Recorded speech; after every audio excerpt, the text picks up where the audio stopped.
Hey guys, hope everyone's doing well. Today's project, as you can see, is rebuilding a turbo off of a 7.3 Power Stroke.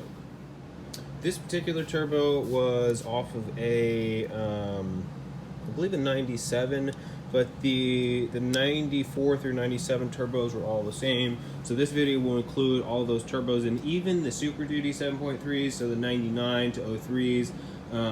Internally were pretty much the same. Outside was a little bit different. They were wastegated turbo. The exhaust housing was a little bit different, but it's the same gist. So as you can see, we have all new internals. This is actually an upgraded thrust bearing as well, 360-degree thrust bearing. When you're rebuilding one of these, you always want to make sure they're super clean. Make sure it's clean in there where these bearings sit. They'll go right in here. So make sure that's clean. Make sure it's not scored too bad in there, kind of on both sides. Especially on this one, you might have to clean out where the seal was. You have a little carbon buildup. I usually wire wheel these really good. This one also needed a new heat shield. Heat shield will go on there. So let's get started.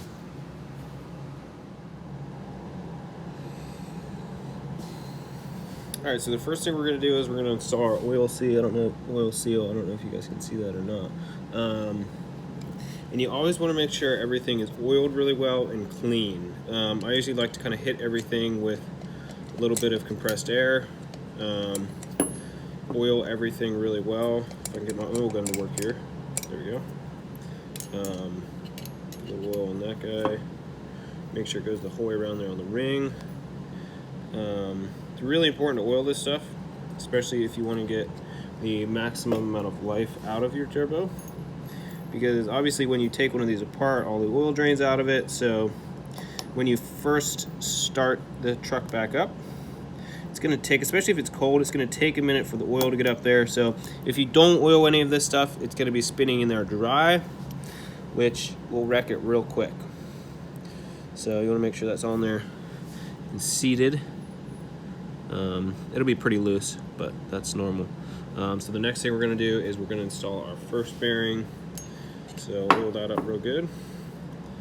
Take your bearing, a little oil on that guy, and just slide that on there. Make sure it's seated the whole way down. And then same thing with this spacer. So pretty much just a spacer, just kind of floats on there. Oil that guy up real good. Slide it on.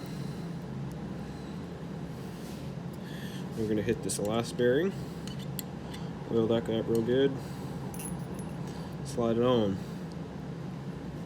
All right, now let's install this guy. All right, now let's install the turbine shaft into the center section. First thing we need to do is put our heat shield on there. It'll be kind of loose, especially on a new one, until it kind of heats up and gets in place a little bit. All right, so let's install the turbine wheel into the center section now. So you want to take your heat shield. If you replace your heat shield, it's always a good idea just to replace these. They're cheap, they're only like 10 bucks. Definitely can save you some headache down the road. Just slide that guy on there, and then you want to take your turbine wheel and then kind of gently fit that in there. And then make sure it's centered, and then pop it in. Should pretty much pop right in. Make sure it's seated in there, kind of tug on it out a little bit. Should be seated in there pretty well. Shouldn't be a whole lot of movement up or down or side to side. A little bit is normal. Alrighty, let's switch to the other side now.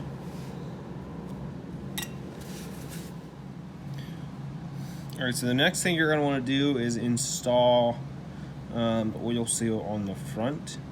So I already slipped that one on there. As you can see, it's just a little ring, slips right on, just like on the turbine wheel. So I'm going to slip that on there. And again, make sure you oil that really well.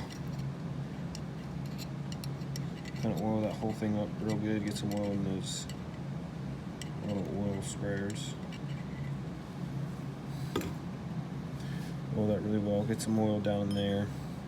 And then kind of same thing with this compressor housing too, because this is aluminum. So if your bearing gets chewed up too much, it will start to wear on this compressor housing. or the back compressor backplate, I guess. So you want to check that to make sure it's not scored too much, because even if you have a scored backplate and new bearings, you still might leak oil if it's scored too bad. So that guy will just kind of like press in there as well, make sure it's kind of seated in there really well. It'll press right in. And on the other side, I can show you what it should look like. It should look like that a little bit. It might stick out just a little bit, but that's what it should look like right there.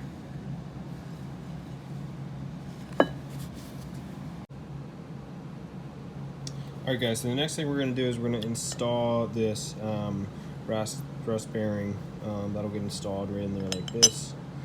This being the top of the turbo, and then this being the bottom. So you want to install it in there like that. You really can only put this in there, I think, like 2 ways. You want to make sure that this is the top and this is the bottom, and kind of lines up with this little drain area over here, this little milled out part right there. And then again, oil that up really well. Stick that guy in there.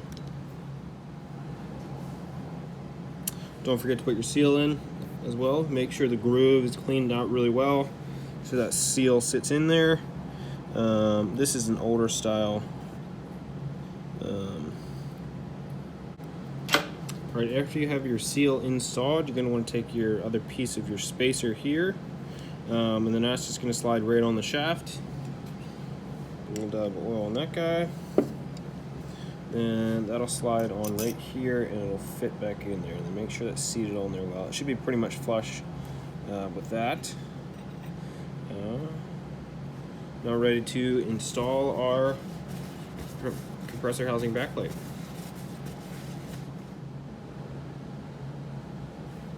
I find it easier to install these sitting upright versus straight up and down. Some guys like to do it straight up and down, but you want to make sure that that stays seated in there.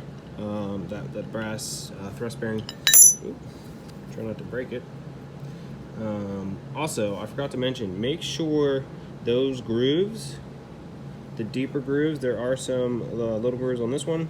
Make sure the deeper grooves are toward the turbo center section, because that's where the oil feed is. So if you have it put in there backwards, it's not going to feed oil in there correctly, and you'll probably be pulling your turbo off your truck again. So just double check that. Fit your bearing in there, and then just slide it on in there. Kind of gently slide it in there, press it in, make sure it seats. And then we can put a couple screws in.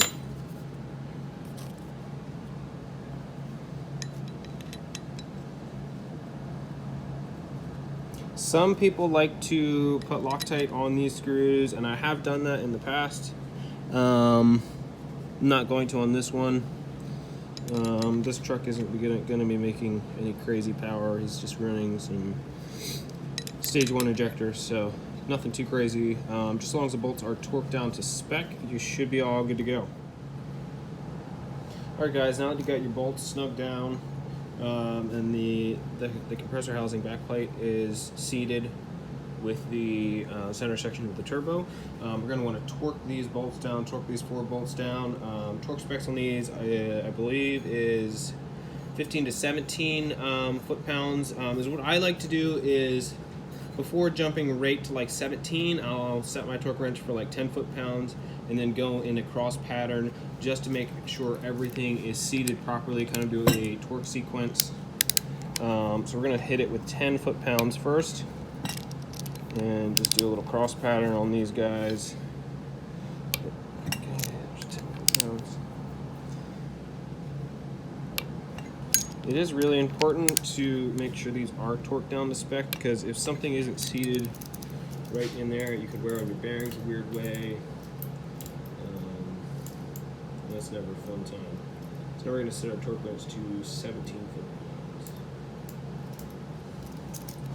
And then hit these in a cross section one more time.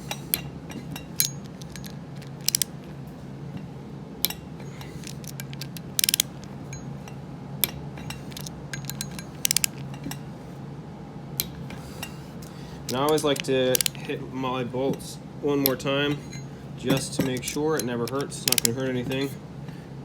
gives you a little bit more peace of mind. Alrighty, I think we are all good to go. Alright, now on to the exhaust housing. The exhaust housing is pretty self-explanatory. That just kind of bolts right on. I think this can pretty much only go on one way. Again, make sure this is cleaned off really well. Also the groove in there. This exhaust housing will lock that heat shield in if you're a little worried about how loose that is. The exhaust housing does lock that in place so that it doesn't rub on the turbine wheel. So we're gonna go ahead and just lift that up on there. Just be kind of gentle as you're lifting that on there as to not damage that turbine wheel. You wanna kind of line that up and then get your bolts in there. It is a little easier to do this with the compressor housing back plate not on there. This time I just opted to do it this way. You're not going to be able to get a torque wrench with a socket in there, so you just have to use an 8mm wrench with a star bit.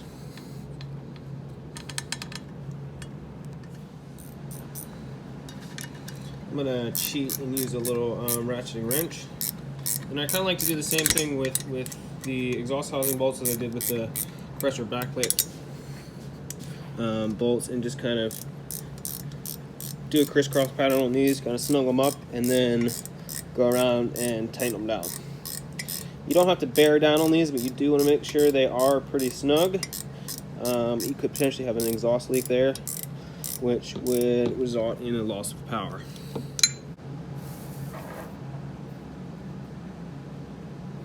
Alright, now it's time to install the seal on the compressor backplate. It is super important to have this seal on there.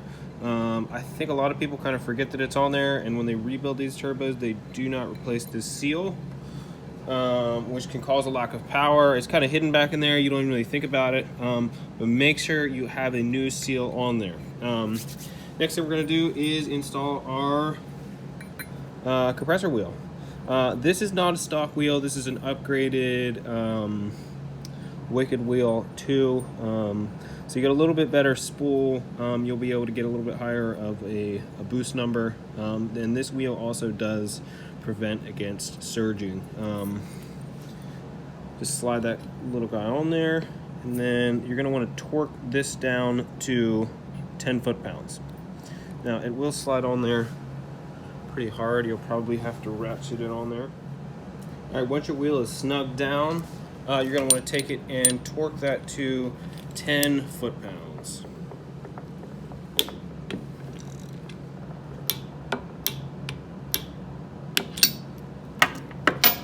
And then once that's in there and torqued down, take the wheel and make sure it spins freely. Check for side-to-side movement, up and down movement. Spin it and make sure it's not scraping anywhere, especially on the exhaust side. As you can see, there is a little movement up and down, which is normal. You have to have a little bit of movement in there to allow the oil to flow around the bearings and keep everything lubricated. All right, now we can install our compressor housing. Make sure the inside of that is clean and kind of free of debris. You want to make sure there's no old gasket kind of hanging out in there. Make sure that is cleaned out really well. You may have to take a little bit of steel wool to it or sandpaper. I have to clean this one out a little bit better. When I took the servo apart, somebody, I guess, didn't have a seal, and they decided to use an RTV sealant on this turbo to try and seal it, which is a terrible idea. You're probably better off just not using an O-ring until you can get one. Because if you get RTV into the engine, you can create all kinds of problems. It's just not worth the headache. So go ahead and install that on there and put your 4 bolts in, and then we can torque those down to spec. Alright, torque spec on the compressor housing bolts is 17 foot-pounds. And again, do this in a cross pattern to make sure everything is seated properly. Especially with cast aluminum, you're not going to have near the strength as steel. So if something is a little cattywampus, you're going to end up cracking the aluminum. 17 on that one. Hit this one.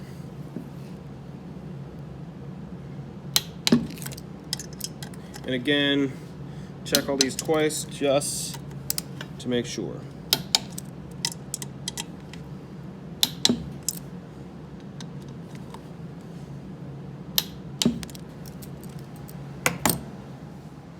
Once everything is all put back together, everything's torqued down to spec, check the wheel again to make sure that it doesn't scrape anymore. Move it up and down, side to side, and make sure it doesn't scrape anywhere on the compressor housing or the exhaust housing, and make sure the wheel spins freely. Alright guys, thanks for watching. Hope this was helpful.